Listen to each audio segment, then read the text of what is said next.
There, welcome to another episode of Regular Beer Reviews, where regular doesn't refer to the beers being reviewed, but to the reviewer, myself. I'm Jesse, and today I'm going to be reviewing a cider, actually. One that I've had a few times before. I tried it for the first time at a little pub that just opened across the street from my job, called the Emerald Goat. Shout out to the Emerald Goat. It's a pretty nice pub. Anyway, this is Magner's Irish Cider. Now, I did try this once. I had it a couple times. But it's from what I remember, it's okay. But let's get into the review. I've never had it bottled. I always had it on draft. So I don't know what what the difference is going to be, being that it's in the bottle. But, we'll see. Anyway, let's look at the numbers of this cider. Beer Advocate actually does not have a page for it. I didn't really... The bros might have had it and did a review on it, but I usually, as far as the bros reviews go, I never look any further than Beer Advocate. I'm lazy.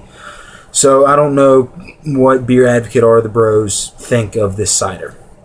But Rate Beer gives it an 18 overall with a 23 for the style.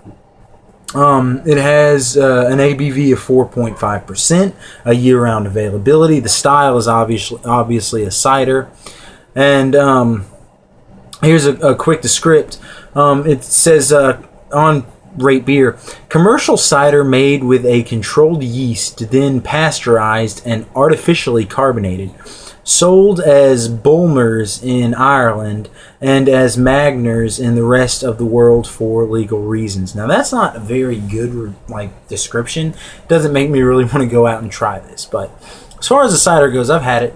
And again, on tap, which is, I understand, totally different than in the bottle. But I have had it before, and it's not terrible. But, if you didn't know, Magner's is made by it's Bulmers Ireland, the CNC group, whatever CNC stand for. So, I guess let's go on ahead and get this poured.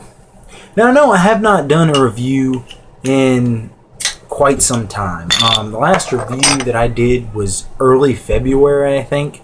So it's been 3-4 months. I'm just going to use pint glass for this one. It's been 3 or 4 months. Had a lot of things going on. I actually did 4 or 5 reviews that were on my the last tablet I had that I never got a chance to post. So there are some lost reviews, but I've been trying tons of beers, but I haven't been doing any reviews lately. So I wanted to get back into it. So anyway, let's go on ahead and get the appearance of this. No head whatsoever. It's extremely clear, light amber color, gold, moderately carbonated. Pretty good for a cider. Normally I like a little bit of a head on a cider. Not really any more carbonated than this, but just, I don't know, it has a little more natural appearance. And there are, I've had a lot of cider. Strongbow, if you pour a Strongbow, you get a little bit of a, it's not much of one. You don't get big heads with ciders at all, because, it's, they're made with apples, but you usually get a little bit of a head. But like it says, this is artificially carbonated, so it's not a bad appearance. The color's nice. I don't know if the color is artificial. There could be some caramel colorings added in there or what, but it's a little darker than you would normally see for a cider, but it still looks nice. So anyway, let's go on ahead and jump into this and see what the smell is. Well, I smell apples. It smells like an apple juice, but it does have kind of an artificial type fruity flavor there. It smells a little bit yeasty right up front. I don't know what kind of yeast they use in this, but it does have a little bit of a yeasty smell, and even it's 4.5%, which I guess that's actually pretty average for a cider. Maybe a little on the low side, but still, most ciders are about 5%. But that's still maybe a little low, but still pretty average. But I'm picking up a hint of alcohol. This does have kind of an artificial smell. It's not blowing me away, but it's really sweet. I'm definitely getting the apples in there again, kind of robust red apples, and it doesn't smell terrible though. So let's go ahead and jump into this one.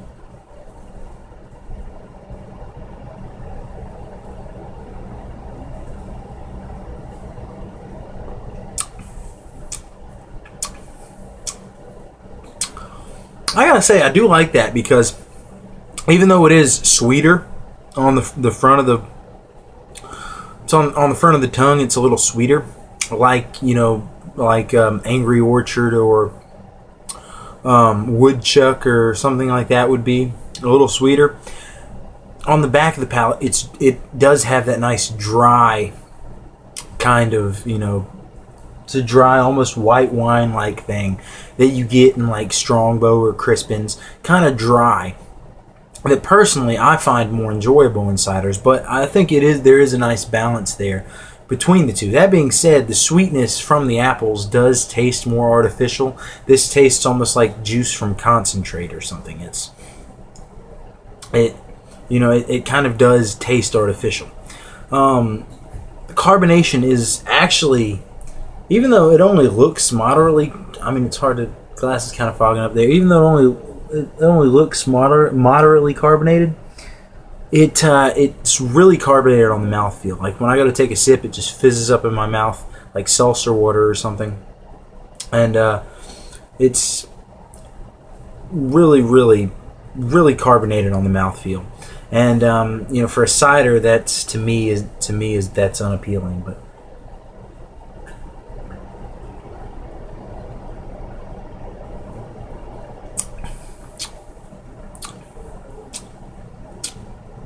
I mean, I've had a lot of ciders that are definitely better than this, but I've had a couple that are worse. So this isn't totally terrible to me. I will say this: it is better on tap than it is in the bottle. This is the first time I've ever had it in the bottle, and it's definitely better on tap. But it's still not totally bad.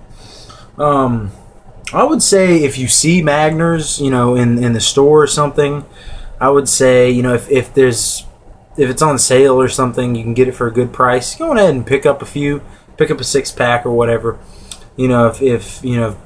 Like I think, I got this one as a single at ABC. And if I think they're like $9 a 6-pack there, I wouldn't pay that for a single. I don't mind paying. I think it was like $1.80 or something. I don't mind paying that for the single.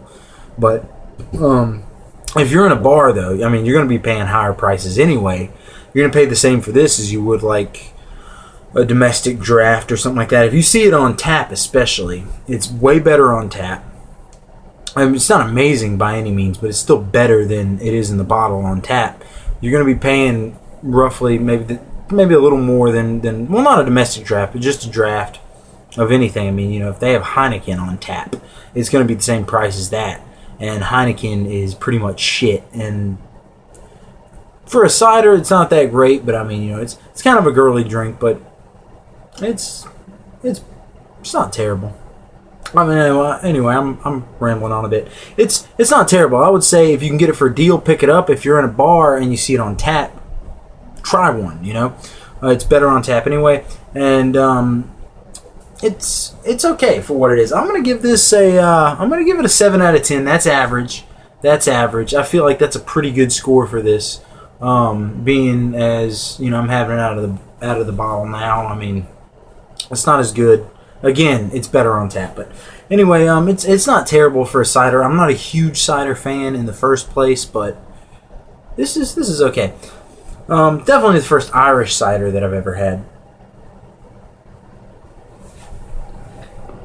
So anyway, once again, I'll give this a 7 out of 10.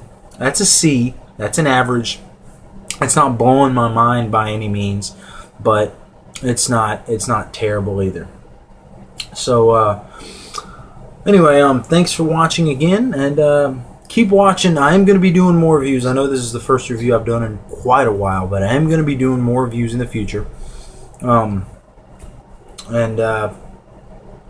keep watching, please.